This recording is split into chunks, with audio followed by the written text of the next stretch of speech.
अभी तक के टॉपिक में किसी को कुछ डाउट? फैक्टर समझना आए हों या एजम्पशंस या लॉ ऑफ डिमांड या फिर एक्सेप्शंस उसकी?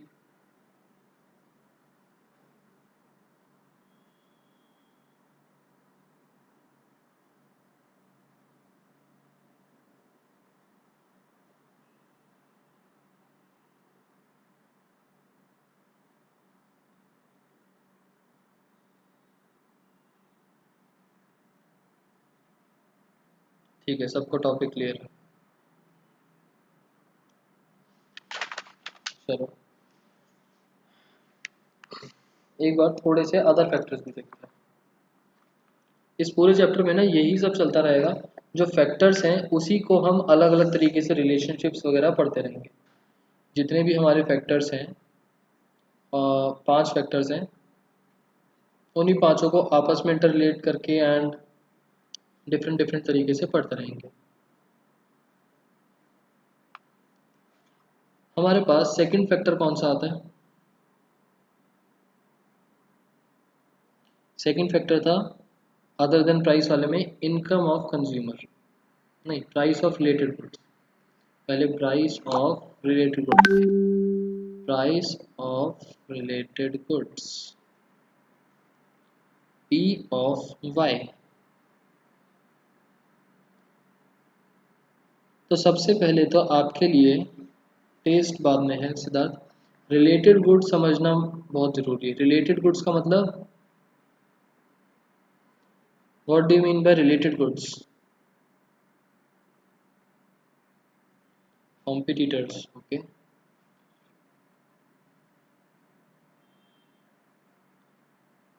सिर्फ कंपटीशन वाली चीज़ें ही रिलेटेड में आती हैं, कुछ और भी आती हैं?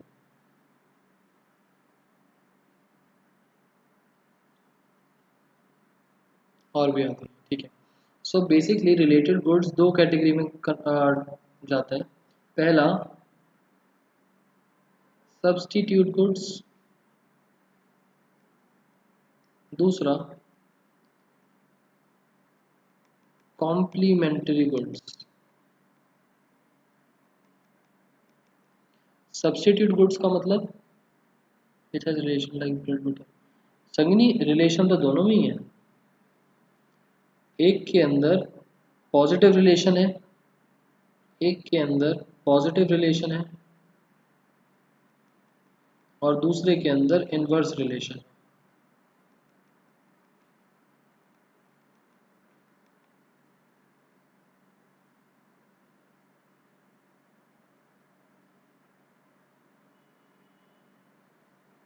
Substitute can be interchangeable. Substitute का मतलब कि एक को छोड़ के दूसरा, एक की जगह हमने दूसरी चीज यूज करना स्टार्ट कर दी। कॉम्प्लीमेंट्री वर्ड का मतलब कि जिस चीज को हम यूज कर रहे हैं, जिस चीज को हम यूज कर रहे हैं उसके साथ दूसरी चीज कॉम्प्लीमेंट कर रही है, मतलब कि वो चीज जरूरी है उसके लिए। तो सबसे पहले हम सब्स्टिट्यूट गुड्स को ध्यान से देखते हैं। सब्स्टिट्यूट गुड्स, इसका मतलब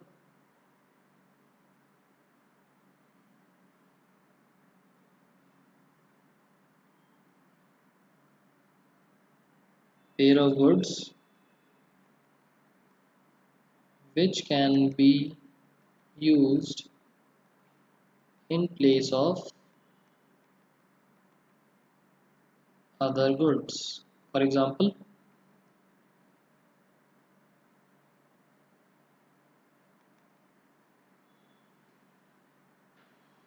कोक एंड पेप्सी। ठीक है, और कुछ?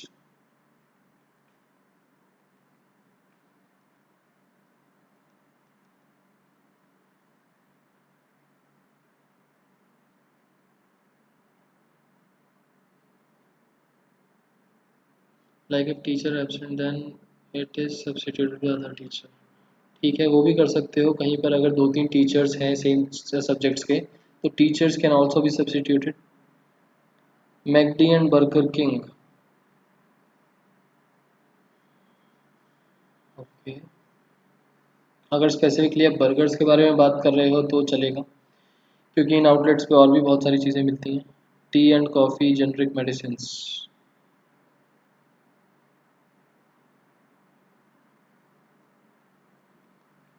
मेडिसिन पर भी जा सकते हैं, मेडिसिन में भी डिफरेंट कंपनी है। Tea and coffee is suitable example. थोड़ा सा इसको देख लेते हैं। इनके बीच में होता है पॉजिटिव रिलेशन।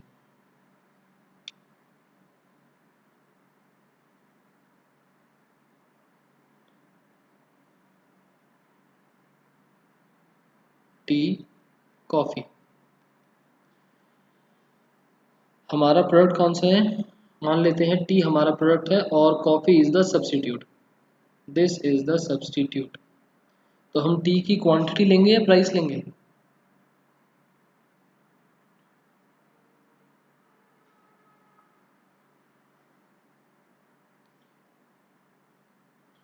पॉजिटिव रिलेशन है। पॉजिटिव रिलेशन होने का मतलब कि अगर प्राइस बढ़ा तो क्वांटिटी बढ़ेगी, एंड प्राइस कम हुआ तो क्वांटिटी भी कम हो जाएगी। बट ये बताओ कि किसका प्राइस और किसकी क्वांटिटी? मैंने आपको बोला हमारी कमोडिटी है टी और उसका सब्स्टिट्यूट है कॉफ़ी। तो हम टी की क्वांटिटी लेंगे या प्राइस? हमारा कमोडिटी है tea and substitute is coffee, so हम टी का प्राइस लेंगे। Okay,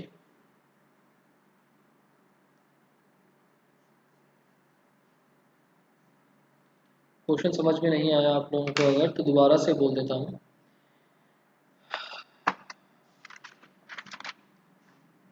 low, factors. Factors affecting demand of a commodity में एक टॉपिक था प्राइस ऑफ रिलेटेड गुड्स। मैंने आपको बोला कि हम पढ़ रहे हैं price of related goods. Related goods के अंदर दो टॉपिक हैं, सब्स्टिट्यूट एंड कॉम्प्लीमेंट्री। उसमें से भी मैं पढ़ रहा हूँ सब्स्टिट्यूट गुड्स। मेरी कमोडिटी है टी, मैं प्रोडक्शन करता हूँ टी की, तो कॉफ़ी मेरे लिए हो गया सब्स्टिट्यूट गुड। तो अपना ग्राफ बनाते टाइम मैं टी की क्वांटिटी लूँगा या प्राइस? एक की क्वांटिटी होगी, एक की प्राइस होगी। हम चीज़ किस में पढ़ रहे हैं? Factors affecting demand with respect to change in price. Price and demand, एक चीज़ का प्राइस होगा, एक चीज़ की क्वांटिटी होगी। तो हम टी की लेंगे क्वांटिटी और कॉफ़ी का लेंगे प्राइस। पीछे टॉपिक सोचो, factors affecting demand of a commodity. मेरी कमोडिटी अगर टी है तो उसकी क्वांटिटी में कितना चेंज आया, उसकी क्वांटिटी में कितना चेंज आया विद रिस्पेक्ट टू मेरा जो फैक्टर था प्राइस ऑफ रिलेटेड गुड्स। क्यों सिद्धार्थ, जब मैं जो क्वेश्चन पूछ रहा हूँ उसका ही तो आंसर दोगे ना। ये थोड़ी कि आपने कॉफी एज्यूम कर लिया तो उसका आंसर दोगे। हमारी कमोडिटी है टी, तो हम देख रहे हैं कि टी की क्वांटिटी में, कि टी की डिमांड में कितना चेंज आएगा, किस तरीके से चेंज आएगा with respect to change in price of are related goods. ये है प्राइस ऑफ रिलेटेड गुड्स और ये है हमारी कमोडिटी। ठीक है, सो यहाँ पर हमने ले ली कॉफ़ी और यहाँ पर हमने ले ली टी। टी की क्वांटिटी के बारे में बात चल रही है और कॉफ़ी के प्राइस के बारे में बात चल रही है। X O Y. Positive relation में अपवर्ड स्लोपिंग ग्राफ होता है, डाउनवर्ड स्लोपिंग ग्राफ होता है। हमने ग्राफ्स डिस्कस करे थे पीछे। अपवर्ड स्लोपिंग में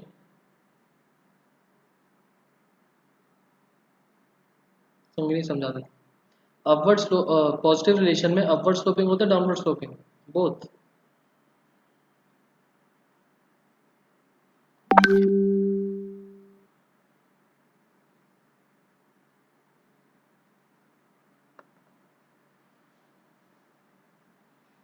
पॉजिटिव रिलेशन में होता है हमारे पास अपवर्ड स्लोपिंग ग्राफ। अब स्ट्रेट लाइन भी हो सकता है, इस तरीके का कर्व भी हो सकता है, इस तरीके का कर्व भी हो सकता है। ठीक है, तो उस टॉपिक में मत जाना कि कर्व होगा स्ट्रेट लाइन होगा, but it will be a upward sloping graph.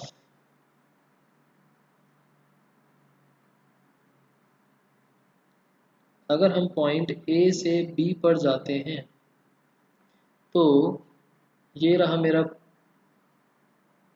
अगर मेरा प्राइस यहाँ से यहाँ प्राइस इंक्रीज हुआ तो मेरी क्वांटिटी भी इंक्रीज हो जाएगी। अगर मेरे रिलेटेड गुड का प्राइस इंक्रीज हुआ तो मेरी क्वांटिटी भी इंक्रीज हो जाएगी मेरी कमोडिटी की। रीज़न, अगर कॉफ़ी का प्राइस इंक्रीज हुआ, मतलब कि कॉफ़ी का प्राइस इंक्रीज हुआ तो जो लोग कॉफ़ी कंज्यूम कर रहे थे, दो तरीके से हम देख सकते हैं। पहली चीज़, उन लोगों के लिए कॉफ़ी को अफोर्ड करना पॉसिबल नहीं बचा, तो वो उसका सब्स्टिट्यूट ढूंढेंगे कि अब हम कॉफ़ी तो खरीद नहीं सकते, तो चलो हमको कुछ ना कुछ तो ड्रिंक करना ही है, हम दूसरे उसके सब्स्टिट्यूट पर चले जाते हैं। कॉफ़ी का सब्स्टिट्यूट इज टी पर चले जाते हैं। ठीक है। दूसरा, कॉफ़ी का प्राइस इंक्रीज हुआ और टी का प्राइस कंपैरेटिवली कम हो गया। कंपैरेटिवली देखा जाए, पहले सेम चल रहा था, कॉफ़ी का इंक्रीज होगा तो कंपैरेटिवली टी का देखा जाए तो कम हो गया। वैसे तो सेम रहा बट कंपैरेटिवली कम हो गया। तो कम होने की वजह से ज़्यादा लोग, पहले जो कम लोग टी ले रहे थे, अब कम प्राइस होने की वजह से जो न्यू मार्केट है वो भी उसके लिए ओपन हो गई टी के लिए, तो ज़्यादा से ज़्यादा लोग टी पर शिफ्ट हो जाएंगे। सो टी की क्वांटिटी विल राइज। सिमिलरली, अगर कॉफ़ी का प्राइस कम होगा तो कंपैरेटिवली टी का प्राइस ज़्यादा हो जाएगा, तो कम लोग टी प्रेफर करेंगे एंड ज़्यादा लोग कॉफ़ी पर मूव कर जाएंगे। हम यहाँ पर टी के प्राइस के बारे में बात नहीं कर रहे, कॉफ़ी के क्वांटिटी के बारे में बात नहीं कर रहे। यहाँ पर मैं टी का प्राइस और कॉफ़ी की क्वांटिटी, इनके बारे में हमारा कोई भी डिस्कशन नहीं है। हम सिर्फ ग्राफ रीड कर रहे हैं, कॉफ़ी का प्राइस और टी की क्वांटिटी। क्लियर? ये चेंज आने की वजह से ये चेंज आया। टी के प्राइस पे क्या फ़र्क पड़ेगा, हमें कुछ लेना देना नहीं है। कॉफ़ी की क्वांटिटी पे क्या फ़र्क पड़ेगा, हमें कुछ लेना देना नहीं है। अगर मेरे को टी का प्राइस देखना है तो टी का प्राइस और टी की क्वांटिटी, टी का प्राइस और टी की क्वांटिटी क्या बन जाएगा, कौन से वाले फैक्टर में जाएगी है, टी का प्राइस एंड टी की quantity. Law of demand first topic करा था ना हमने। टी का प्राइस एंड टी की quantity, price of the commodity की वजह से क्वांटिटी में आने वाला change, law of demand, inverse relation. जब हम डिफरेंट प्रोडक्ट्स के बारे में देखते हैं और उनके बीच में कुछ रिलेशन है तो हम देखेंगे कि वो सब्स्टिट्यूट गुड्स हैं या कॉम्प्लीमेंट्री गुड्स हैं। बट जब मैं सेम ही कमोडिटी के बारे में देखूंगा, that means it will be law of demand. अगर मैं बात कर रहा होता यहाँ पर टी का price and quantity, that means it will attract law of demand, हमारा फर्स्ट फैक्टर। इतनी चीज क्लियर?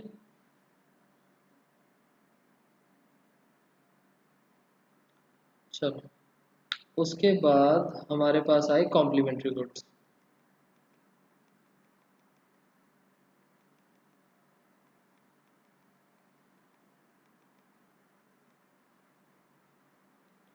कॉम्प्लीमेंट्री गुड्स का मतलब, संगिनी बेसिक सा टी को प्राइस क्यों नहीं दिया?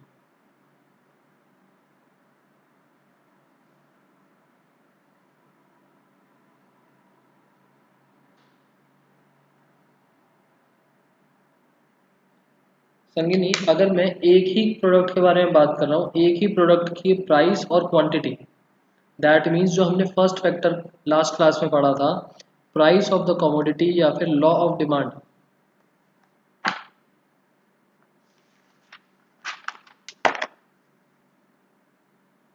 जहां पर हम price and quantity of a same commodity देखते थे, लॉ ऑफ डिमांड में जाएगा ये।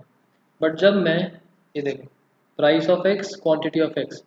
बट अगर मैं दो डिफरेंट प्रोडक्ट्स के बारे में बात कर रहा हूँ, एक्स एंड वाई, जब दो डिफरेंट प्रोडक्ट्स हैं और उनके बीच में रिलेशनशिप इज सब्स्टिट्यूट होने का, तो उनके बीच में पॉजिटिव रिलेशन बनेगा एंड वो सब्स्टिट्यूट इफेक्ट की वजह से हम एक का प्राइस उठाएंगे, एक की quantity.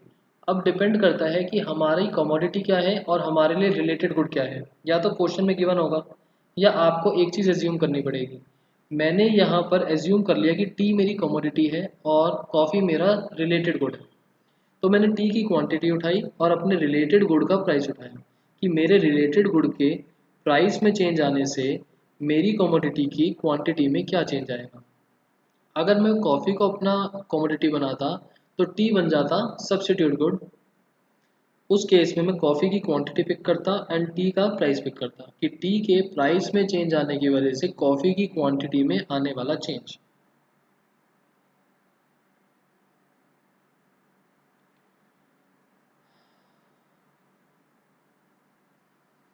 Complementary goods, direct relationship of goods, Pepsi and Coca Cola complementary. Siddharth नहीं, पेप्सी एंड कोको कोला भी तो पीछे एग्जांपल दिया सब्स्टिट्यूट गुड्स का।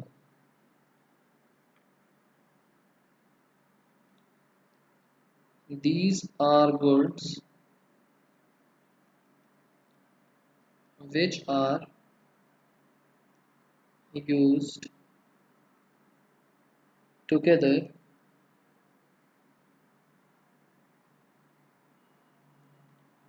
to satisfy a want।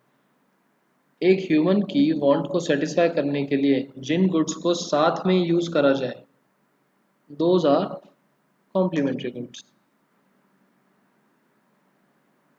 Pen and paper, wine and soda.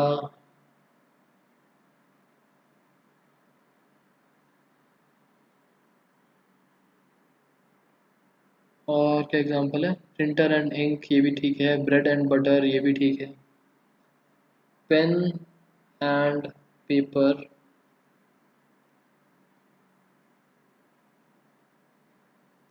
Printer and ink, bread and butter, tea and sugar, ठीक है। तो ये सारे एग्जांपल्स ठीक है, मैंने कोई भी रैंडमली तीन ले ली। यहाँ पर अगर मैं ग्राफ बनाता हूँ,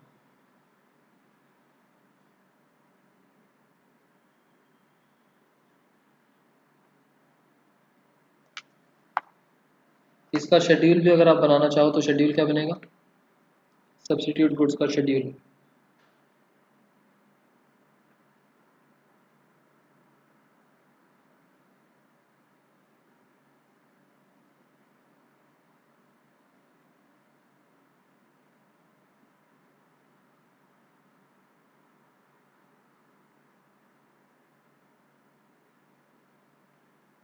price of X, quantity of Y, combination A combination B. अगर प्राइस हमारा 10 से 20 गया तो क्वांटिटी भी हमारी 25 से 40 इंक्रीज हो जाएगी। ठीक है। कॉम्प्लीमेंट्री गुड्स के अंदर ये रहा ग्राफ, इनवर्स रिलेशनशिप है, मतलब कि अगर प्राइस इंक्रीज हुआ तो quantity decrease and price decrease हुआ तो क्वांटिटी इंक्रीज।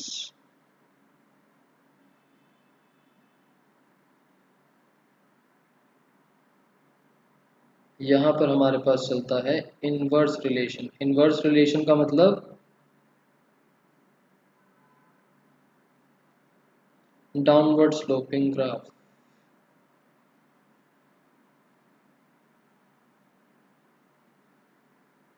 कि अगर हमारा प्राइस कम हुआ तो हमारी क्वांटिटी इंक्रीज हो जाएगी from point A to B.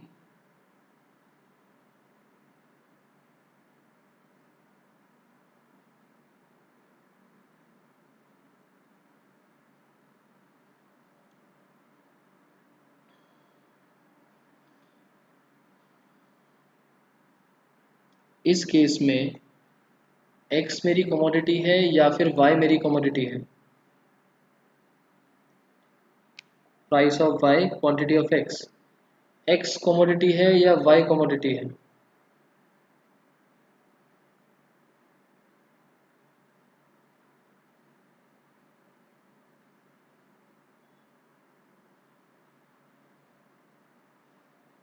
Arshi, हम जो चीज़ क्वांटिटी में ले रहे हैं वो हमारी कमोडिटी है, मतलब हम उसकी प्रोडक्शन करते हैं। कमोडिटी मीन्स जिसकी प्रोडक्शन हम लोग करते हैं। वाई हमारे लिए बन गया कॉम्प्लीमेंट्री गुड।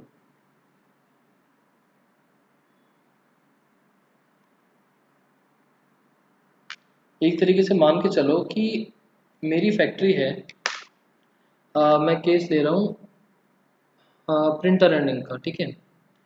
और इसमें एक्स मान लिया हमने प्रिंटर, और ये मान ली मैंने कॉम्प्लीमेंट्री कोड, ठीक है। अब मानो मैं एक्स की प्रोडक्शन करता हूँ, मतलब प्रिंटर्स की मैन्युफैक्चरिंग करता हूँ, और इंक का प्राइस बढ़ जाता है। तो मेरे दिमाग में क्या आएगा कि इंक का प्राइस बढ़ गया तो लोग प्रिंटर कम परचेज करना स्टार्ट कर देंगे, क्योंकि लोगों की कैपेसिटी से ज़्यादा प्राइस बढ़ गया। कम लोग इंक खरीदेंगे, लोग इंक ही कम खरीदेंगे तो यूज़ क्या करेंगे प्रिंटर में, प्रिंटर की भी डिमांड कम हो जाएगी। अगर इंक का प्राइस कम हो गया, ज़्यादा इंक की जो डिमांड बढ़ जाएगी, ज़्यादा लोग इंक खरीदेंगे एंड ज़्यादा लोग प्रिंटर खरीदेंगे। सिर्फ इंक लेके क्या करेंगे, प्रिंटर भी खरीदेंगे। आप एक और एग्जांपल ले सकते हो, कार एंड पेट्रोल,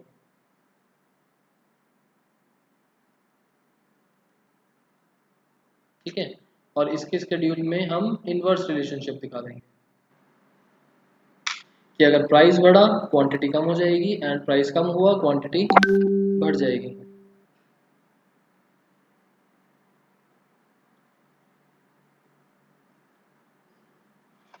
यहाँ तक कोई टॉपिक में डाउट हो तो बताओ, अदरवाइज नेक्स्ट फैक्टर पे चलते हैं।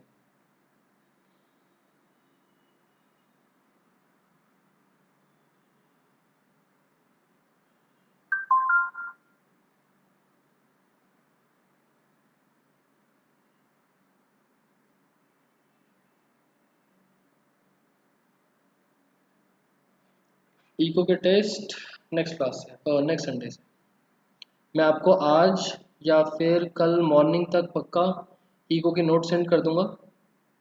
एंड उसमें से आप थोड़ी प्रेजेंटेशन एंड स्टेटमेंट्स वगैरह देख सकते हो। एंड क्लियरली ज़रूरी नहीं है कि आपको वही सब लिखना है, थोड़ा सा और अगर आपको एक्सटेंड करके लिखना है, आंसर्स थोड़े से और एलेबोरेटिव लिखने हैं, तो बुक में से भी आपको रीड करना पड़ेगा।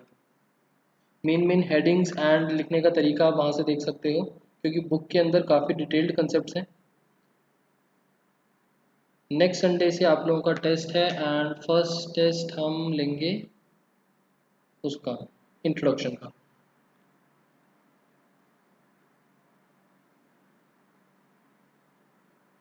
समझे नहीं, इसका शेड्यूल लॉ ऑफ डिमांड के जैसा होगा।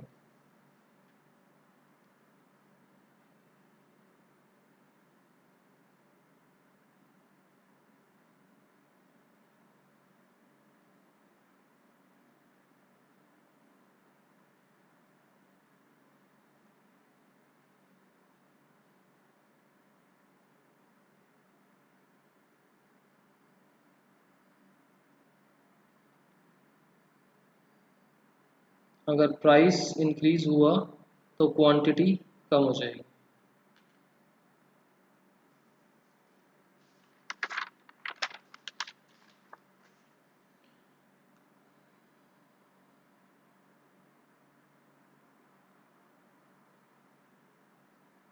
अच्छा, वैसे हमने लास्ट क्लास में लॉ ऑफ डिमांड करा था, लॉ ऑफ डिमांड का एक कंसेप्ट रह गया, मेरे को अभी ध्यान आया। हमने लॉ ऑफ डिमांड के एजम्पशंस कर लिए थे, एक्सेप्शंस कर लिए थे, लॉ ऑफ डिमांड के रीजंस भी थे। मुझे एक वो टॉपिक भी करवाना था, मैं गलती से फैक्टर्स पर आ गया, तो पहले फैक्टर्स कर लेते हैं। Next factor, income of consumers. क्या लगता है इनकम ऑफ कंज्यूमर्स में पॉजिटिव रिलेशन होगा नेगेटिव रिलेशन होगा?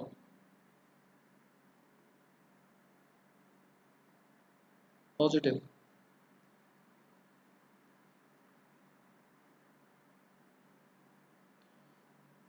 इनकम ऑफ कंज्यूमर की वजह से जो वो गुड्स खरीदेंगे, तो गुड्स हमारे पास दो तरीके के हैं, नॉर्मल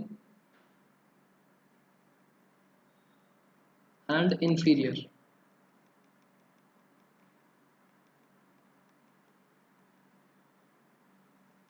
नॉर्मल गुड्स के अंदर पॉजिटिव रिलेशन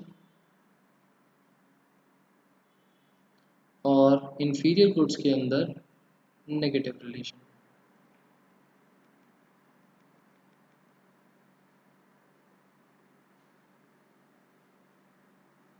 ठीक है, अब यहाँ पर नेगेटिव रिलेशन क्यों हुआ सिद्धार्थ, इसका लॉजिक मैं समझा देता हूँ। सबसे पहले हम करते हैं नॉर्मल गुड्स। नॉर्मल गुड्स का मतलब जो एक पर्सन अपनी इनकम से नॉर्मली चीज़ें परचेज कर सकता है to satisfy his wants his needs. ठीक है, जो नॉर्मल उसके लिए अफोर्डेबल चीज़ें हैं।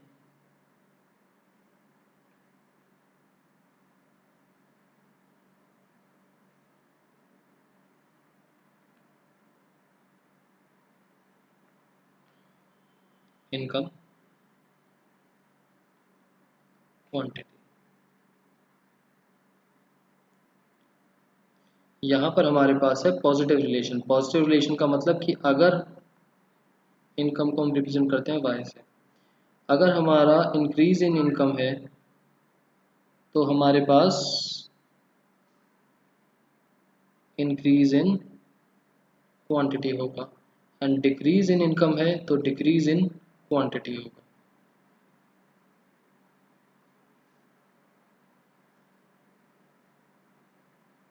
इसका स्केड्यूल कैसा बनेगा?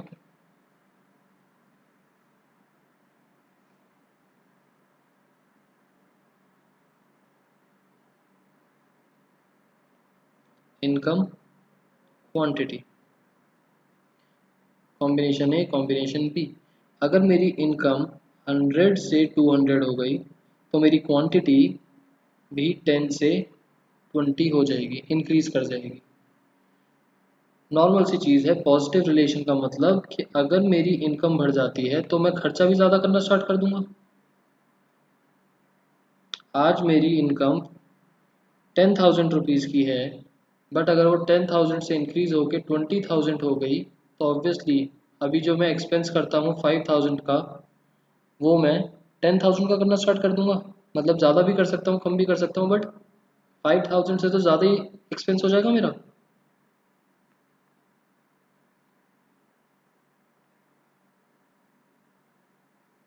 ये चीज़ समझ में आती है? अगर एक बंदे की इनकम बढ़ेगी तो उसका स्टैंडर्ड ऑफ लिविंग बढ़ेगा, उसके एक्सपेंसेस बढ़ेंगे, उसकी बाकी सारी ज़रूरतें बढ़ेंगी। ठीक है, नॉर्मल गुड्स के बाद अगर हम बात करते हैं इंफीरियर गुड्स की,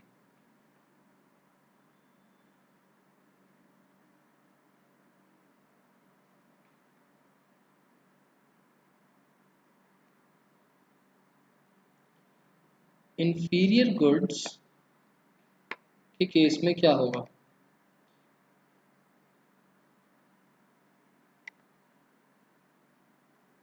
इंफीरियर गुड्स के केस में हमारे पास होगा नेगेटिव रिलेशनशिप की, मतलब अगर हमारी इनकम डिक्रीज हुई तो हमारी क्वांटिटी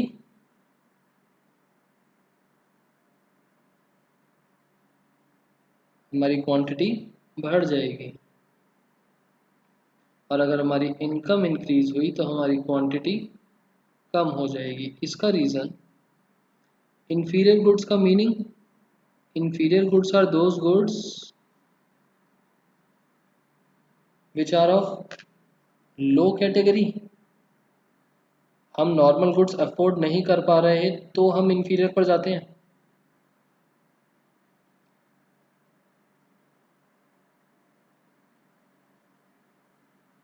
ठीक है, अगर मैं नॉर्मल गुड परचेज नहीं कर पा रहा तो ही तो मैं इंफीरियर पर जाऊंगा ना। एंड इंफीरियर की एज सच कोई स्पेसिफिक कैटेगरी भी नहीं है कि ये चीज़ इंफीरियर है ये नहीं है। हमने लास्ट क्लास में डिस्कस करा था, इट इज़ पर्सन स्पेसिफिक। एक बंदे की इनकम के हिसाब से डिपेंड करता है कि उसके लिए क्या चीज़ नॉर्मल है, क्या चीज़ इंफीरियर है। तो अगर मान लो मेरी इनकम 10,000 रुपीज़ की है और मैं सोचूं कि मैं ताज होटल में जाके खाना खाऊं, तो वो मेरे लिए क्या हो जाएगा, एक तरीके से लग्जरी गुड हो जाएगा। अगर मैं बोलता हूँ कि नॉर्मल जैसे हमारे कैफ़ेज़ वगैरह होते हैं, इसमें जाके खाना खाऊं या नॉर्मल रेस्टोरेंट्स में, वो मेरे लिए नॉर्मल हो गया। मैं बोलूँ कि मेरे को ढाबे पे जाके खाना खाना है, वो मेरे लिए एक तरीके से इन्फीरियर हो गया। बट अगर मेरी इनकम ही बहुत कम है, मान लो मेरी इनकम ही 5,000 है, तो मेरे लिए नॉर्मल रेस्टोरेंट्स पे जाके खाना खाना इतना पॉसिबल नहीं होगा, क्योंकि बाकी भी एक्सपेंसेस होते हैं। तो मेरे लिए ढाबे पे खाना या स्टॉल्स पे खाना इज़ नॉर्मल गुड। एंड उससे भी कोई लो कैटेगरी की चीज़ होगी, दैट बिकम्स इन्फीरियर। सो हम इन्फीरियर गुड्स तब कंज्यूम करते हैं when we can not afford normal goods. तो अगर मेरी इनकम में राइज होता है, सोच के देखो, अगर मेरी इनकम में राइज होता है तो मैं इन्फीरियर गुड्स को और परचेज करना प्रेफर करूंगा या नहीं। अगर मेरी इनकम में राइज होता है तो मेरा इन्फीरियर गुड्स, मेरी सैलरी है 10,000 रुपीज़ की, ठीक है, और ऐसा करते हैं, मेरी सैलरी है 10,000 की एंड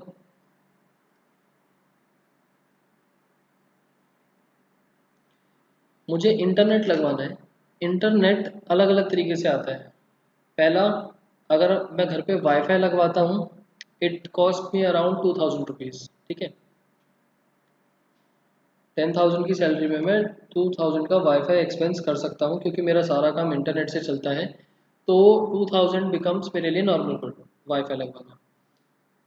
बट मैं किसी रीज़न की वजह से वो एक्सपेंस नहीं कर पा रहा, तो मैं क्या करता हूँ, मैं एक सिम खरीदता हूँ 200 रुपये की, एंड उसको हॉटस्पॉट बना के चलाता हूँ, ठीक है। जो दिक्कत होगी that is different thing, but मेरा काम 200 रुपये में चल गया। 200 की जगह अगर मेरे को 2 बार रिचार्ज करना पड़े, 400 रुपये में चल जाएगा। 400-500 रुपये में काम चल रहा है, वो मेरे लिए हो गया इन्फीरियर गुड। मेरे को ऑब्वियसली उसमें दिक्कत आएगी, जितना इजीली काम मैं वाईफाई से कर पाऊँगा, उतना इजीली तो मैं मोबाइल के हॉटस्पॉट को लैपटॉप को कनेक्ट करूँ एंड मोबाइल हॉटस्पॉट से यूज़ करूँ लैपटॉप को, वो नहीं हो पाएगा। बट अब सोचो, मेरी इनकम 10,000 से बढ़ के 20,000 रुपये हो गई, तो क्या मैं मोबाइल सिम ही खरीदूंगा या वाईफाई पे 2,000 रुपये का एक्सपेंस कर लूँगा। मैं अपने इन्फीरियर की जो क्वांटिटी मैं पहले कंज्यूम कर रहा था, वो मैं कम कर दूंगा। मैं इन्फीरियर की क्वांटिटी को कंजम्पशन कम करूंगा एंड ट्राई करूंगा कि मैं नॉर्मल पर शिफ्ट कर जाऊं। तो इसमें बन जाता है हमारा इनवर्स रिलेशनशिप। अभी फिलहाल जो हम यहाँ क्वांटिटी पढ़ रहे हैं, ये क्वांटिटी है इन्फीरियर की। ऊपर जो हमने क्वांटिटी करी, ये वाली क्वांटिटी, ये क्वांटिटी थी नॉर्मल की, ठीक है। With rise in income there is decrease in quantity of inferior goods।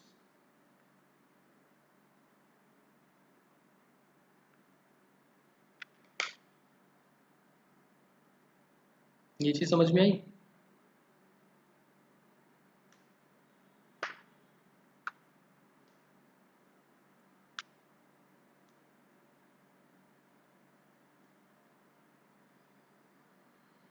ठीक है,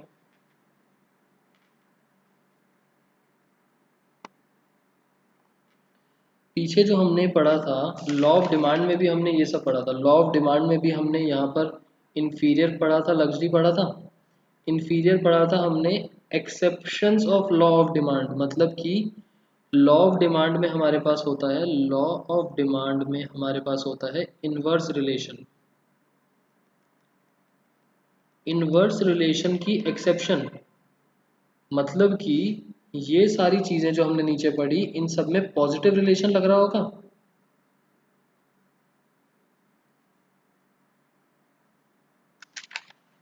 है ना।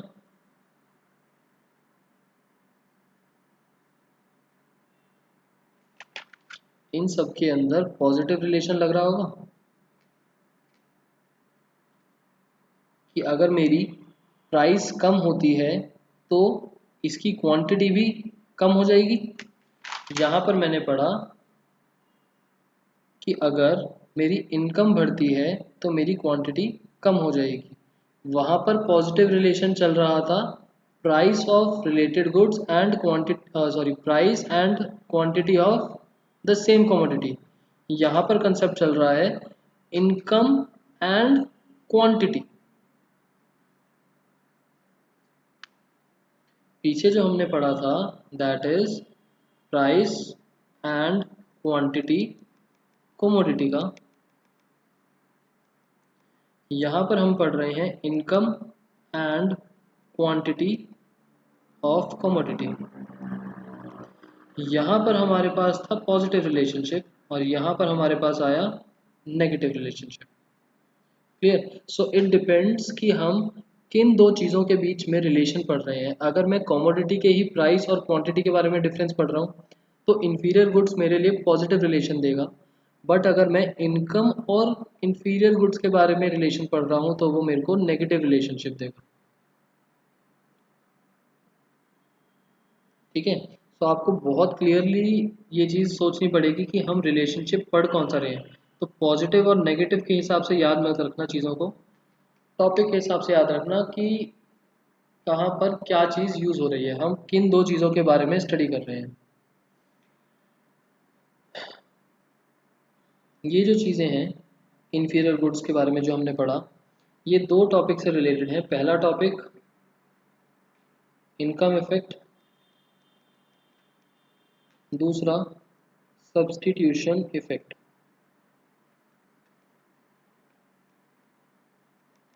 इफेक्ट है मतलब कि ये वाला टॉपिक हमको कवर करना था, उसमें reasons of law of demand. इनका मतलब क्या है वहाँ पर डिस्कस करेंगे, बट शॉर्ट में बता देता हूँ। इनकम इफेक्ट का मतलब कि अगर एक चीज़ का प्राइस कम हुआ, एक एक्स कमोडिटी का प्राइस कम हुआ तो मेरी सोचा जाए तो इनकम बढ़ जाएगी। मेरे पास अभी 100 रुपये हैं, 100 रुपये में मैं 10 यूनिट्स खरीदता हूँ एक्स की, बट अगर एक्स का प्राइस कम हो गया तो अब मैं ज़्यादा क्वांटिटी खरीद सकता हूँ एक्स की। तो एक तरीके से देखा जाए तो मेरा इनकम का लेवल बढ़ गया, मेरी परचेजिंग पावर बढ़ गई। सब्स्टिट्यूशन इफेक्ट का मतलब कि अ,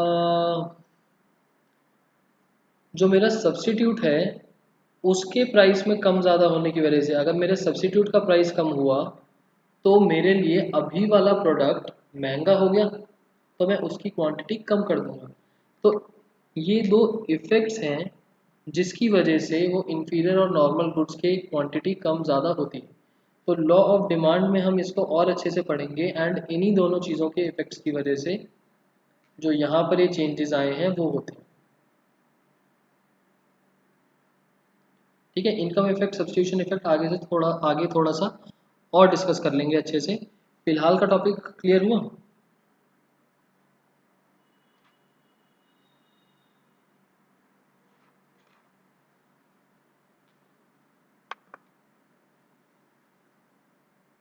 ठीक है, हमने लॉ ऑफ डिमांड कर लिया, हमने प्राइस ऑफ रिलेटेड गुड्स कर लिया, इनकम ऑफ कंज्यूमर कर लिया। अब क्या आया हमारे पास?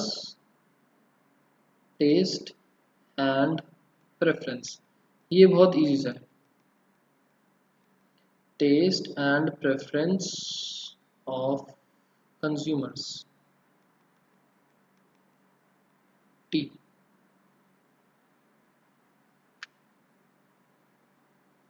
यहाँ पर हमारे पास दो ही चीज़ें हैं कि अगर फेवरेबल चेंज आया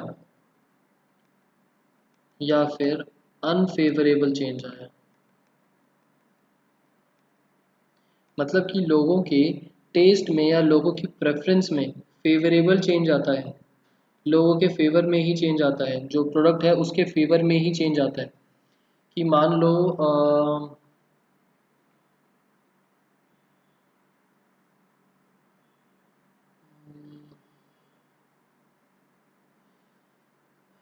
मेरे पास क्या कहते हैं, क्लोथ की फैक्ट्री है, कपड़े बनाता हूँ।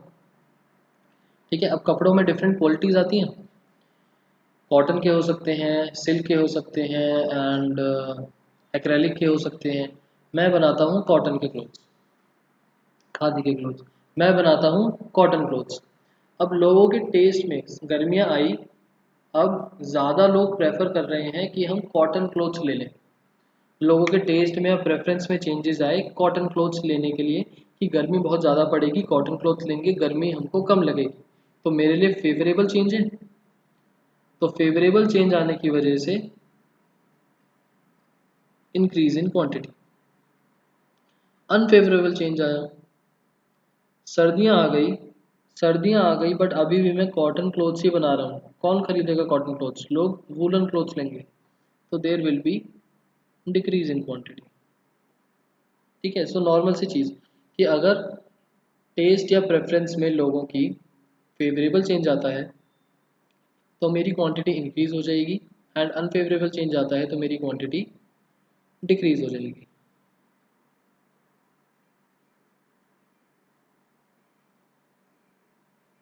ठीक। अब ये जैसे कोविड-19 आया, तो जो इंटरनेट सर्विस प्रोवाइडर्स थे उनके लिए फेवरेबल चेंज आया, अनफेवरेबल चेंज आया? इंटरनेट सर्विस प्रोवाइडर्स के लिए फेवरेबल चेंज आया, अनफेवरेबल आया?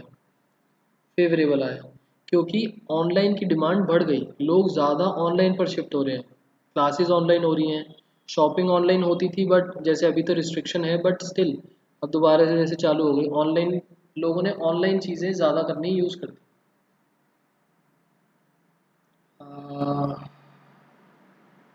विंटर में कॉटन पर डिस्काउंट भी तो मिलता है सिद्धार्थ। डिस्काउंट मिलना इज़ डिफरेंट फैक्टर, हम डिफरेंट फैक्टर के बारे में नहीं पढ़ रहे, हम फिलहाल डिस्कस कर रहे हैं favourable change and quantity of product. Discount एक दूसरा फैक्टर है, उसको बीच में मत लो। फ्यूचर एक्सपेक्टेशंस,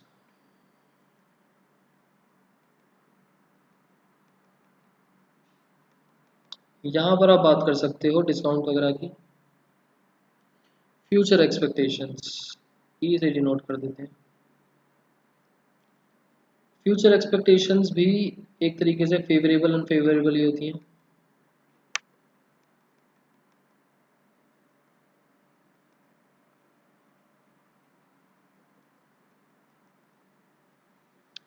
मान लो कि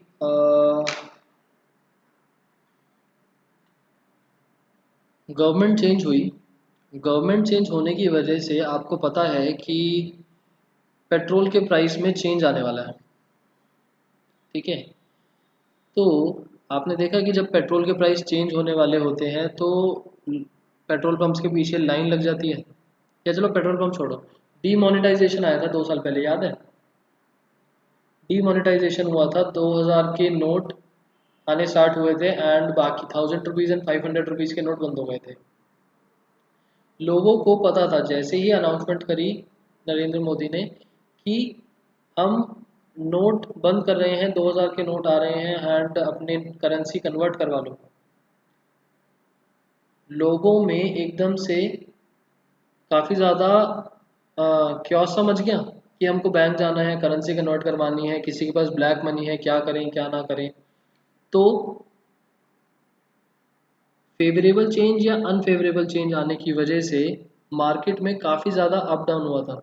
अगर वहाँ पर कोई एटीएम मशीन्स में बैंक के पास बैंक बोले कि अगर आप हमसे करेंसी चेंज करवाने आ रहे हो हम एक्स्ट्रा पैसे लेंगे, आप हमारे एटीएम की सर्विसेज यूज़ कर रहे हो, हम उस पर कुछ चार्ज लगाना स्टार्ट कर देंगे, तो बैंक वालों के लिए वो फेवरेबल चेंज होता डिमोनेटाइजेशन, या अनफेवरेबल चेंज होता?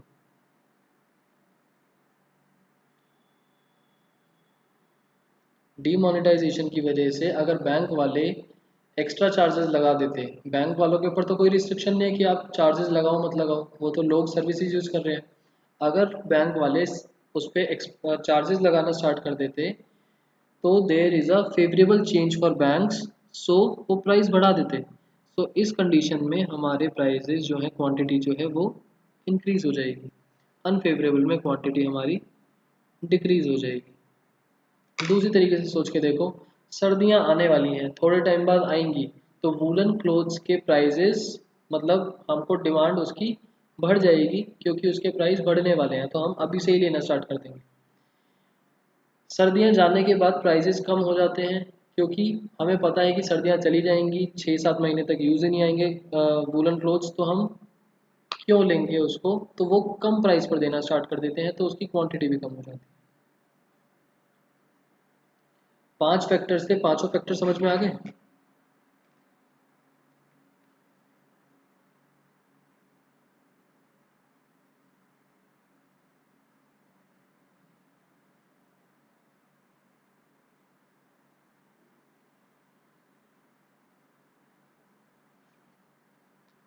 ठीक।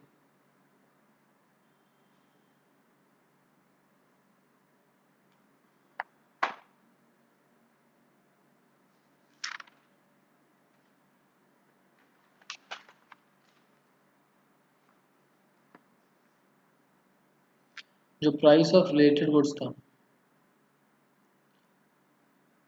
इसका एक दूसरा नाम भी बोल सकते हैं हम, cross price effects.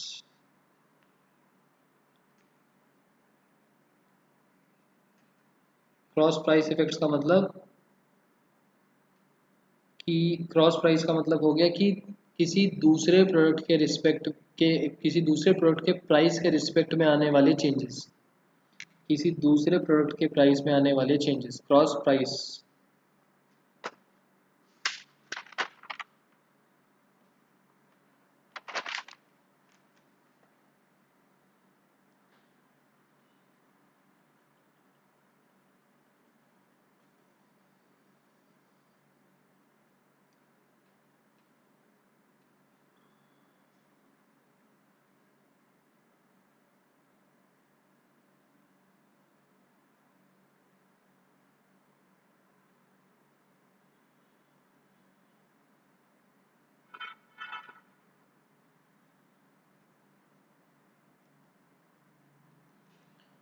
Demand curve के डाउनवर्ड स्लोपिंग का रीज़न, या दूसरे तरीके से भी बोल सकते हैं कि why there is negative relation between price and demand of a commodity। या एक और तरीके से क्वेश्चन आ सकता है कि प्राइस के इंक्रीज होने से क्वांटिटी का डिक्रीज होना, या वाइसा वर्सा। एक्सप्लेन, डिस्कस, डिस्कस करो, एक्सप्लेन करो या इलेबोरेट करो कि प्राइस के इंक्रीज होने से क्वांटिटी में डिक्रीज हो जाता है, या वाइसा वर्सा सिचुएशन क्यों होती है। तो किसी भी तरीके से आपके पास क्वेश्चन ये वाला आ सकता है। सो सबसे पहले तो हम डिमांड बताएंगे, फिर लॉ ऑफ डिमांड बताएंगे, और उसके बाद एजम्पशंस वगैरह बता के हम रीजंस बनाएंगे। पहला reason, law of diminishing marginal utility.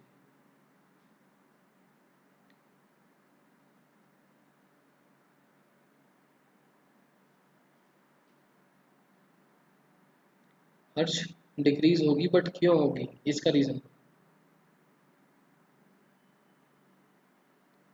कि क्यों डिक्रीज होता है। जैसे पीपीसी जो है वो इंक्रीजिंग एमओसी क्यों होता था, उसका रीजन था। ऐसे ही यहाँ पर भी कि एक के इंक्रीज होने की वजह से क्वांटिटी में डिक्रीज होना, रीजन क्यों।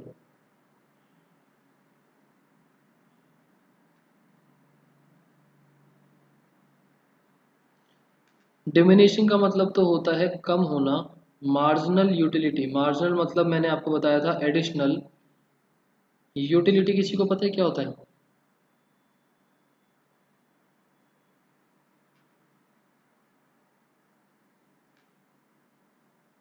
पहले मैं लिख देता हूँ, फिर एक एक करके डिस्कस करते हैं। तब तक आप यूटिलिटी का मतलब बताओ।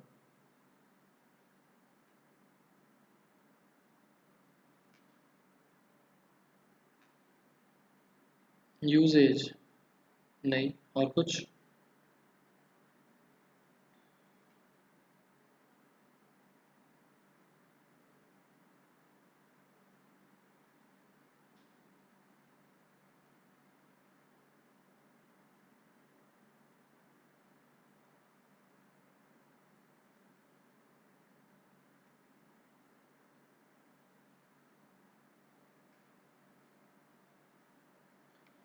यूजफुल और profitable facility want satisfying power. Smriti ठीक है। सिद्धार्थ फैसिलिटी। फैसिलिटी।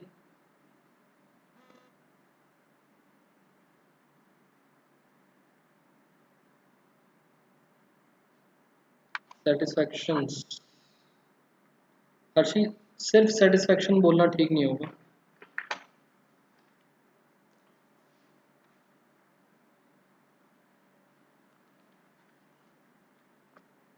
संगीनी यूजफुल और प्रॉफिटेबल नहीं।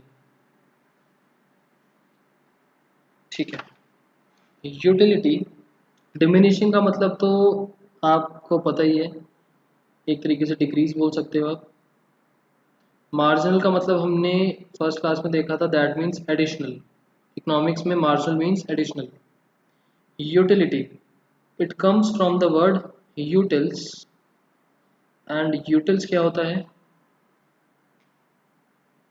A unit for measurement of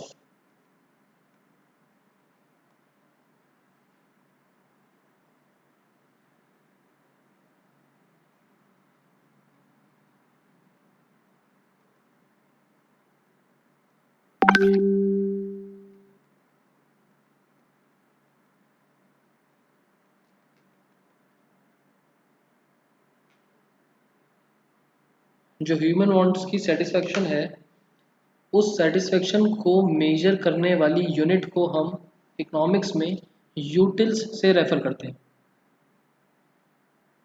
completion of demands नहीं। टोटल सेटिस्फेक्शन हर्षी नहीं। सोच के देखो कि मेरे को बहुत ज़्यादा प्यास लग रही है, बहुत गर्मी है, आज का वैसे भी टेम्परेचर 45 डिग्री सेल्सियस था, मैंने 6 घंटे से पानी नहीं पिया, मेरे को बहुत ज़्यादा तेज़ प्यास लग रही है, एंड 10 किलोमीटर से मैं चलता जा रहा हूँ, ठीक है, रोड पे चल रहा था, एंड बहुत तेज़ प्यास लग रही है। मेरे को कहीं से एक गिलास पानी मिला, मैंने उस ग्लास को, उस जो पानी था उस पानी को पी लिया। मेरे को बहुत ज़्यादा, मैं सेटिस्फाई हुआ वो पानी पी के, बहुत ज़्यादा मेरे को अच्छा लगा। ठीक है। अब जो मैंने बोला कि मेरे को बहुत ज़्यादा अच्छा लगा, मैं सेटिस्फाई हुआ, मेरे को सेटिस्फेक्शन मिली वो पानी पी के। ठीक है हर्षी, आपने जो बोला सेटिस्फेक्शन, टोटल सेटिस्फेक्शन, वो पानी पी के मेरे को सेटिस्फेक्शन मिली, दैट इज सेटिस्फेक्शन। बट कितनी सेटिस्फेक्शन मिली? अगर कोई मेरे से पूछे कितना अच्छा लगा, मूवी देखी, कितनी अच्छी लगी मूवी, ठीक है, मूवी अच्छी थी बुरी थी ओके थी, समझ में आया, बट कितनी अच्छी थी कितनी बुरी थी, रेटिंग्स देते हैं हम मूवीज़ को, आउट ऑफ 5 दे देते हैं। उसी तरीके से मेरे को वो पानी पी के सेटिस्फेक्शन मिली, कितनी सेटिस्फेक्शन मिली, उस चीज़ को मेजर करने के लिए जो एक यूनिट है, दैट इज़ यूटिल्स। जैसे लेंथ को मेजर करने के लिए मीटर सेंटीमीटर, वेट के लिए मेजरमेंट यूनिट्स जो होती हैं वो ग्राम किलोग्राम होती हैं, ऐसे ही सेटिस्फेक्शन को मेजर करने के लिए जो यूनिट्स हैं, that is utils. Human wants unlimited हैं, बट उन ह्यूमन वांट्स को जब हम सेटिस्फाई कर लेते हैं, जब एक बंदा एक वांट को सेटिस्फाई कर लेता है, तो उसको कितनी सेटिस्फेक्शन मिली, उस चीज़ को अगर मैं न्यूमेरिकली रिप्रेजेंट करना चाहूँ, दैट इज़ यूटिल्स। हाँ, यूटिल्स में कन्वर्ट कर देते हैं।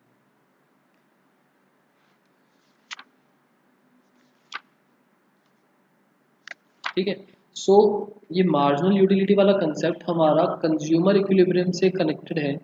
हमने वो वाला चैप्टर अभी नहीं करा, तो इसको हम वैसे भी ये वाला जो है law of diminishing marginal utility, ये आपके लिए बहुत इंपॉर्टेंट कंसेप्ट है, बट डिफरेंट चैप्टर से रिलेटेड है।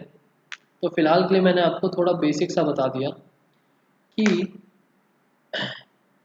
डिक्रीज होता रहता है जब हम एडिशनल यूनिट्स कंज्यूम करते हैं, तो जो हमारी यूटिलिटी है, जो हमारी सेटिस्फेक्शन है, जो हमको सेटिस्फाई हो रहे हैं हम, वो सेटिस्फेक्शन धीरे धीरे कम होती रहती है विद एडिशनल यूनिट्स की कंजम्पशन पर। मैंने एक गिलास पानी पिया, फिर मैंने दूसरा ग्लास पानी पिया तो मेरे को दूसरे ग्लास से मिलने वाली सेटिस्फेक्शन पहले वाले ग्लास के कंपैरेटिवली कम मिलेगी। फिर मैंने तीसरा ग्लास पानी पिया तो मेरे को उससे मिलने वाली सेटिस्फेक्शन और कम मिलेगी। फिर मैंने एक और ग्लास पानी पिया तो मेरे को उससे मिलने वाली सेटिस्फेक्शन और ज़्यादा कम मिलेगी।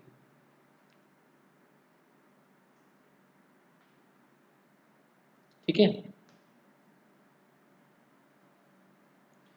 तो जैसे जैसे मैं एडिशनल यूनिट्स कंज्यूम करता हूँ मेरे को जो सेटिस्फेक्शन मिल रही है उस चीज़ को कंज्यूम करने से वो धीरे धीरे डिक्रीज़ होती रहती है।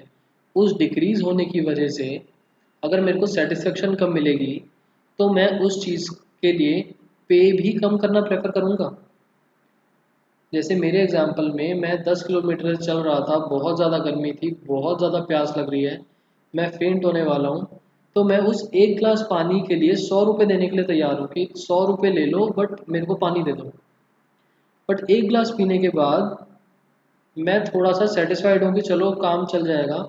तो अगर मेरे को एक second glass of water offer होता है तो क्या मैं उसके लिए भी 100 रुपीज़ देने के लिए प्रेफर करूँगा कि मैं 100 रुपीज़ दे देता हूँ।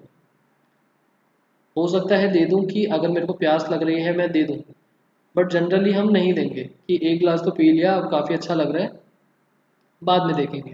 मैं 100 रुपये नहीं दूंगा, हो सकता है 90 दे दूँ। मैंने वो 90 में भी पी लिया। स्टिल अगर मेरे को एक third glass of water offer होता है उसी टाइम पर, ऑलरेडी मैं 2 गिलास पानी पी चुका हूँ, कितना पानी पीऊँगा, मैं उस थर्ड ग्लास के लिए 90 रुपीज़ देना भी सोचूंगा कि मैं 90 दूँ। मे बी मैं 50 दे दूँ कि चलो थर्ड क्लास है, अभी भी प्यास लग रही है, 50 रुपये दे देता हूँ। बट 3 गिलास पानी पीने के बाद अब मेरा मन बिल्कुल ख़त्म हो गया फोर्थ ग्लास पानी पीने के लिए, तो मैं 50 भी नहीं दूंगा, मैं उससे बोलूँगा कि 20 रुपीज़ दूंगा। इस पानी को मैं पीऊँगा नहीं, इसको स्टोर करके ले जाता हूँ, बाद में काम आएगा। अगर मना कर देता है सामने वाला बंदा कि मैं तो स्टोर करने के लिए नहीं दे रहा, पीना है तो पियो, तो मैं छोड़ दूंगा कि मैं आगे जाके देखूंगा पीना है नहीं पीना, अभी तो मेरे से पिया नहीं जाएगा। तो जैसे जैसे हमारी यूटिलिटी मार्जिनल यूटिलिटी कम होती जाएगी, मैं प्राइस देना भी कम प्रेफर करूंगा। एंड प्राइस देना कम प्रेफर करूंगा तो उसकी वजह से क्या होगा,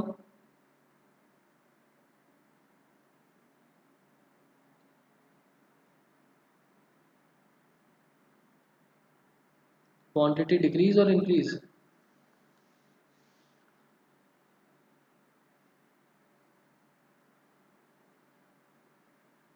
हमारी वांट्स जो है वो डिक्रीज हो जाएंगी।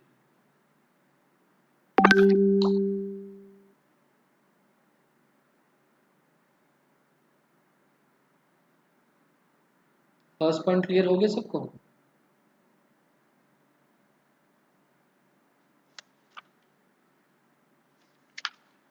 फर्स्ट पॉइंट बहुत इंपॉर्टेंट है, उसके बाद के तो बहुत इजी इजी से हैं, फर्स्ट पॉइंट बता दो सबको क्लियर है।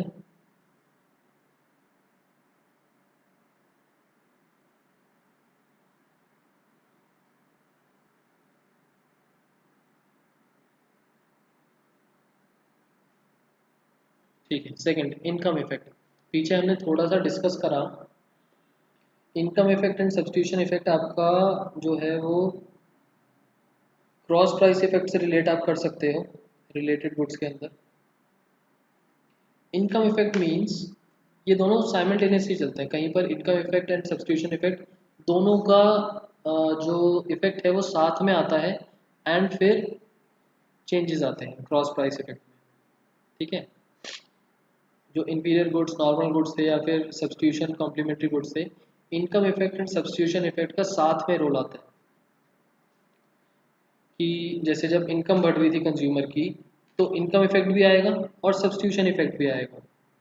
कि इनकम बढ़ी तो इनकम बढ़ने की वजह से वो उस गुड की कंजम्पशन बढ़ा भी सकता है, एंड सब्स्टिट्यूशन इफेक्ट की वजह से इनकम बढ़ी तो वो दूसरे गुड जो उसके लिए जैसे इंफीरियर गुड्स कंज्यूम कर रहा था, इंफीरियर गुड्स से हटके वो नॉर्मल गुड्स पर आएगा, उसको सब्स्टिट्यूट कर लेगा।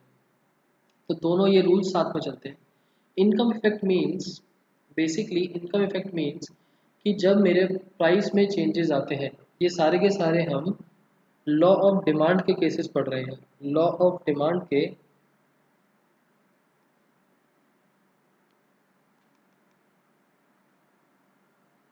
लॉ ऑफ डिमांड के रीजंस हैं। तो एक चीज़ बताओ, अभी मैंने जो आपको इनकम ऑफ कंज्यूमर का एग्जांपल दिया, क्या वो फिट हो रहा था इसमें कि इनकम ऑफ कंज्यूमर बढ़ी तो ये दोनों रूल्स अप्लाई होंगे? नहीं सिद्धार्थ, ये लॉ ऑफ डिमांड के रीजंस हैं कि आपका डिमांड कर्व में इनवर्स रिलेशनशिप डाउनवर्ड स्लोपिंग क्यों होता है। Income effect and substitution effect आपका उसमें नहीं जाएगा, इनकम ऑफ कंज्यूमर में नहीं जाएगा। जो हमने एक्सेप्शंस पढ़ी थी इंफीरियर गुड की, लग्जरी गुड्स की, वहाँ पर income effect substitution effect role play करता है कि मान लो एक गुड का प्राइस कम हुआ, एक केस ले ही लेते हैं,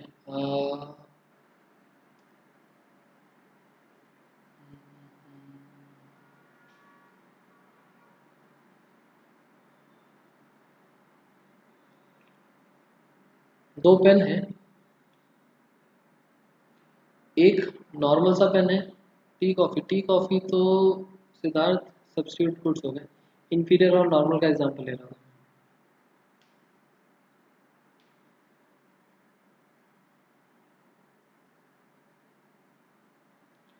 आइसक्रीम का एग्जांपल ले लेते हैं, एक आती है 10 रुपीज़ वाली आइसक्रीम, आइस कैंडी बोलते हैं उसको, और एक मैग्नम आती है 100 रुपीज़ की। ठीक है, इन दो का एग्जांपल ले लेते हैं। तो मेरे लिए magnum is normal goods and ice candy is inferior good. मेरी इनकम 1000 रुपीज़ है। अगर अगर इंफीरियर गुड का प्राइस कम होता है, मतलब कि मैं आइस कैंडी परचेज कर रहा था क्योंकि मैं मैग्नम कंज्यूम नहीं कर पा रहा था, अफोर्ड नहीं कर पा रहा था किसी भी रीज़न की वजह से, बट अगर उसमें इंफीरियर गुड के प्राइस में कुछ चेंज आता है, 10 रुपीज़ की जो आइस कैंडी है उसका प्राइस कम होता है, तो मेरी परचेजिंग पावर, इनकम इफेक्ट में एक वर्ड आता है परचेजिंग पावर, मेरी परचेजिंग पावर इंक्रीज हो जाएगी। मतलब कि पहले जो आइसक्रीम मैं 10 रुपीज़ की खरीद पा रहा था, अब वो 5 रुपीज़ की हो गई, तो अब मैं ज़्यादा क्वांटिटी परचेज कर पाऊंगा उसकी, मेरी परचेजिंग पावर इंक्रीज हो गई कि मेरे पास अब ज़्यादा पैसे हैं उस चीज़ की क्वांटिटी को इंक्रीज करने के लिए। दैट इज़ इनकम इफेक्ट कि मेरी परचेजिंग पावर बढ़ गई या परचेजिंग पावर कम हो गई। अगर वो 10 रुपीज़ की आइसक्रीम अब 30 रुपीज़ की मिलने लगी, तो अब मैं उसकी कम क्वांटिटी कंज्यूम कर पाऊंगा, कम क्वांटिटी खरीद पाऊंगा, तो मेरी परचेजिंग पावर कम हो गई। उसने मेरी इनकम इफेक्ट पे इन्वर्स इफेक्ट डाला कि अगर मेरा प्राइस बढ़ गया तो मेरा जो इनकम इफेक्ट था उसके साथ इन्वर्स रिलेशनशिप चला गया। ठीक है, सब्स्टिट्यूशन इफेक्ट कि अगर जो मेरी आइसक्रीम है, जो क्या कहते हैं आइस कैंडी है, उसका प्राइस कम हुआ, तो मैंने उसकी जगह उसको सब्स्टिट्यूट करके एंड दूसरा गुड नॉर्मल गुड्स पे शिफ्ट हो गया। मैंने एक गुड को छोड़ के, टी और कॉफ़ी जैसे अगर चल रहा था तो टी को छोड़ के मैं कॉफ़ी पर शिफ्ट हो गया।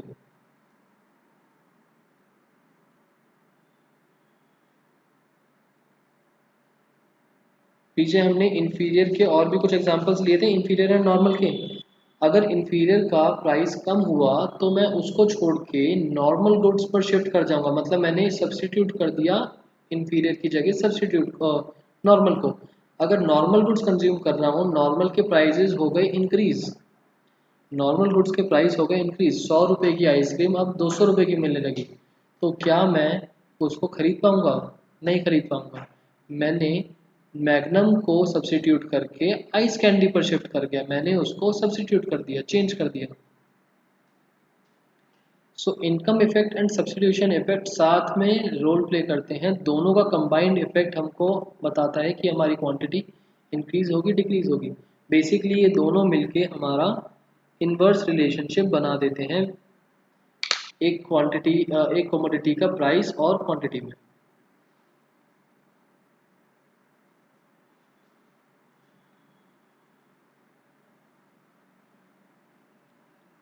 चौथा, number of consumers. Number of consumers का मतलब कि मानो एक कमोडिटी का प्राइस कम हो गया, तो कमोडिटी का प्राइस कम हुआ तो उस चीज़ को खरीदने के लिए लोग ज़्यादा प्रेफर करेंगे, कम प्रेफर करेंगे? Buyers will be more. पहली चीज़ तो उसके जो सब्स्टिट्यूट प्रोडक्ट्स थे वहाँ से लोग और आएंगे। मान लो टी और कॉफ़ी का एग्जांपल लेते हैं, ठीक है, हम टी और कॉफ़ी के बीच में रिलेशनशिप नहीं पढ़ रहे, टी एंड कॉफ़ी का एग्जांपल। टी का प्राइस हो गया कम, टी का प्राइस हो गया कम, तो जो कॉफ़ी वाले लोग थे वो शिफ्ट कर जाएंगे टी पर, कि अब जब हमको उसका सब्स्टिट्यूट प्रोडक्ट हमको कम में मिल रहा है तो कॉफ़ी छोड़ो, दोनों का टेस्ट तो बराबर ही है, हमको तो सिर्फ स्नैक्स के लिए स्नैक्स के पर्पज से चाहिए, चलो टी पीते हैं, क्या फ़र्क पड़ता है टी पिए कॉफ़ी पिए। एंड जो टी कंज्यूम कर रहे थे वो टी को और ज़्यादा कंज्यूम करना स्टार्ट कर देंगे, तो number of consumers will increase. Similarly अगर हमारी कमोडिटी का प्राइस इंक्रीज कर जाता है तो हमारे जो कंज्यूमर्स हैं वो शिफ्ट कर जाएंगे दूसरे प्रोडक्ट्स पर, एंड जो स्टिल सेम प्रोडक्ट को कंज्यूम कर रहे हैं उनकी क्वांटिटी हो जाएगी कम। तो एक फैक्टर है ये कि विद फॉल इन प्राइजेज हमारे नंबर ऑफ कंज्यूमर्स बढ़ जाएंगे, तो negative relation. With increase in prices हमारे कंज्यूमर्स कम हो जाएंगे, इनवर्स रिलेशन। ठीक है। Different uses of the commodity, ये चीज़ हमने फर्स्ट चैप्टर में भी पढ़ी थी। Resources have alternate uses like musk, milk. अच्छा, रिसोर्सेज हैव ऑल्टरनेट यूजेस, ऐसे ही जो हमारी कमोडिटीज़ हैं प्रोडक्ट्स हैं उनके भी डिफरेंट यूजेस होंगे। जैसे कि मिल्क का एग्जांपल दिया संगिनी ने, मिल्क कंजम्पशन, डायरेक्ट कंजम्पशन के भी यूज़ आता है, उससे हम और भी चीज़ें प्रोड्यूस कर सकते हैं, कर्ड बना लेते हैं और क्या कहते हैं स्वीट्स बना सकते हैं, और भी बहुत जगह यूज़ आता है मिल्क। अब मान लो मिल्क का प्राइस बढ़ गया, तो जितना फ्रीली हम बाकी चीज़ों में कंज्यूम कर रहे थे मिल्क को, अब नहीं कर पाएंगे। ठीक है, हम तीन चीज़ों में यूज़ कर रहे थे, हम एक तो डायरेक्ट कंज्यूम कर रहे थे, एक उससे कर्ड बना रहे थे, और एक उससे स्वीट्स बना रहे थे। ठीक है, अब मिल्क का प्राइस इंक्रीज हुआ तो हो सकता है डायरेक्ट कंजम्पशन तो मैं रख रहा हूँ, बट कर्ड एंड स्वीट्स बनाना मैंने बंद कर दिया। कर्ड कभी कभी बना लिया, कभी कभी छोड़ दिया, एंड स्वीट्स मैंने बंद कर दिया कि फालतू में एक्स्ट्रा खर्चा क्यों करना। ठीक है, और अगर आपको मिल्क से रिलेट नहीं कर पा रहे, पीछे सॉल्ट, सिद्धार्थ सॉल्ट का तो कुछ सही से नहीं लग रहा, पीछे अनियन के प्राइसेस काफ़ी बढ़े थे, आपको याद होंगे अनियन के प्राइसेस 120 रुपये किलो तक पहुंच गई थी शायद। तो जब अनियन के प्राइसेस इतने बढ़ गए, अनियन आपके वेजिटेबल्स में भी यूज़ होता है, सैलेड्स में भी यूज़ होता है, एंड दोनों चीज़ों में यूज़ होता है।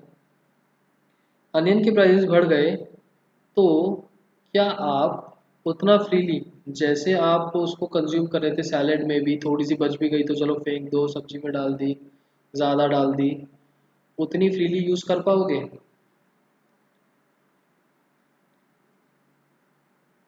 मैंने तो तब अनियन कलेक्ट करना शुरू किया था।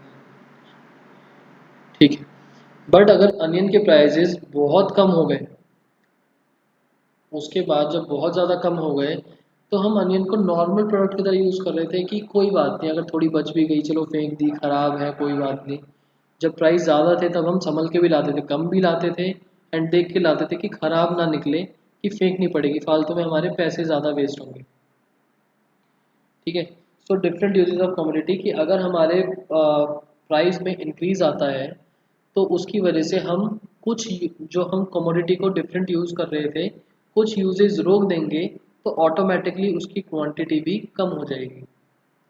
तो ये आपके 5 फैक्टर्स हैं जिनकी वजह से हमारा लॉ ऑफ डिमांड अप्लाई होता है which says that when a price of commodity increase its quantity decrease and when price of commodity decrease its quantity increase.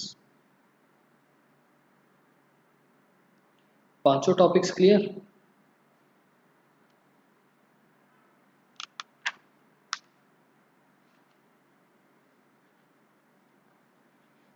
सबको क्लियर?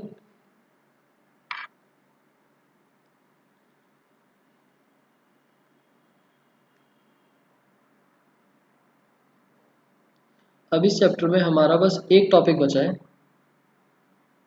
वो टॉपिक हम करेंगे नेक्स्ट क्लास में। बट जाने से पहले ये बताओ, लास्ट क्लास में मैंने आप लोगों को दो वर्ड्स बताए थे,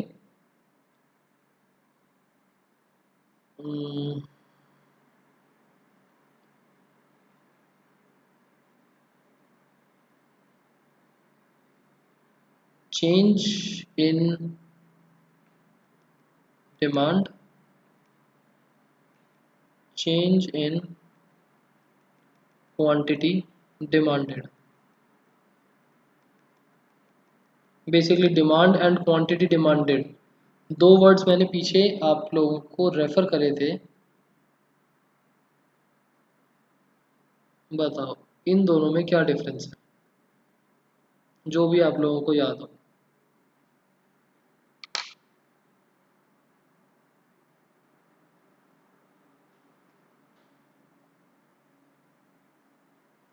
डिमांड एंड क्वांटिटी डिमांडेड,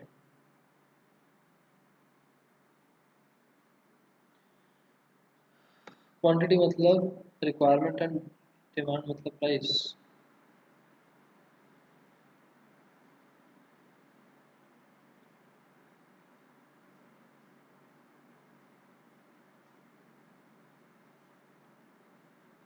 नहीं सिद्धार्थ, क्वांटिटी डिमांडेड मतलब change in price, change in demand is equals to delta D. अच्छा, तो हर चेंज इन क्वांटिटी डिमांडेड का मतलब डेल्टा क्यू।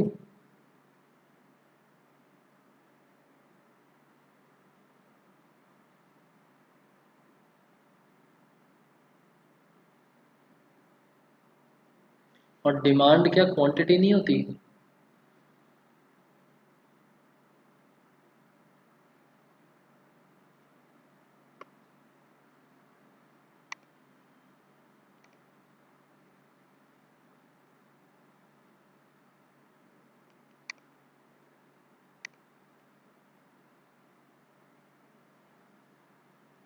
नहीं याद आ रहा?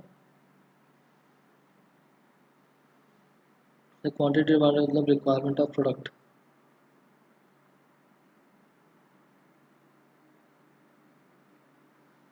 और डिमांड का मतलब क्वांटिटी डिमांडेड का मतलब रिक्वायरमेंट ऑफ प्रोडक्ट, और डिमांड का मतलब Siddharth change in quantity demand also includes price, price change.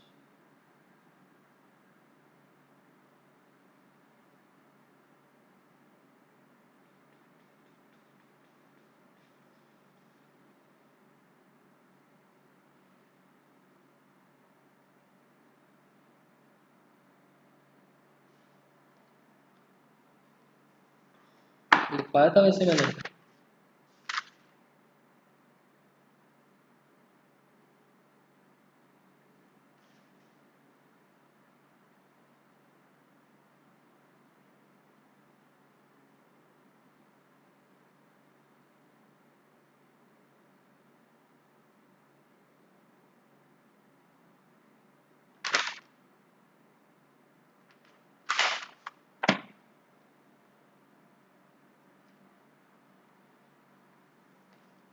Law of demand में लिखवाया था change in quantity demanded of a product,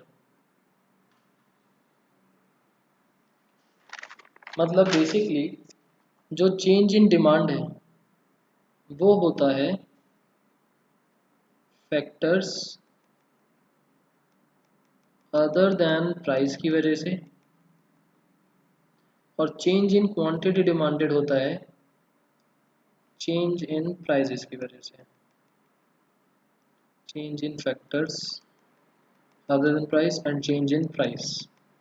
हमारे पास टोटल 5 फैक्टर्स थे, 5 में से एक तो था प्राइस और बाकी 4 related products, income, taste and future expectation, factors other than price. उसकी वजह से आता है चेंज इन डिमांड। एंड जब हम चेंज इन क्वांटिटी डिमांडेड बोलते हैं, मतलब price of commodity P of x, ठीक है। इस टॉपिक को कल हम करने वाले हैं एंड इम्पॉर्टेंट भी है और बहुत ज़्यादा सिंपल है। सो बस एक टी टेबल बना के इसको थोड़ा सा देख लें कि इन दोनों के बीच में और क्या क्या डिफरेंसेस हैं। मतलब बेसिकली हम 5 फैक्टर्स को, प्राइस को अलग और अदर देन प्राइस वाले को अलग करके उन दोनों के बीच में कंपैरिजन करने वाले हैं कि what is the difference between price factor and factors other than price. ठीक है। सो आज के लिए इतना ही था। हमने क्या क्या चीज़ें पढ़ी हैं, हमने फैक्टर्स अदर देन प्राइस पढ़े हैं आज and reasons of law of demand पढ़े हैं। ठीक है, किसी को इसमें कुछ डाउट हो तो बताओ, अदरवाइज फिर नेक्स्ट क्लास में देखेंगे।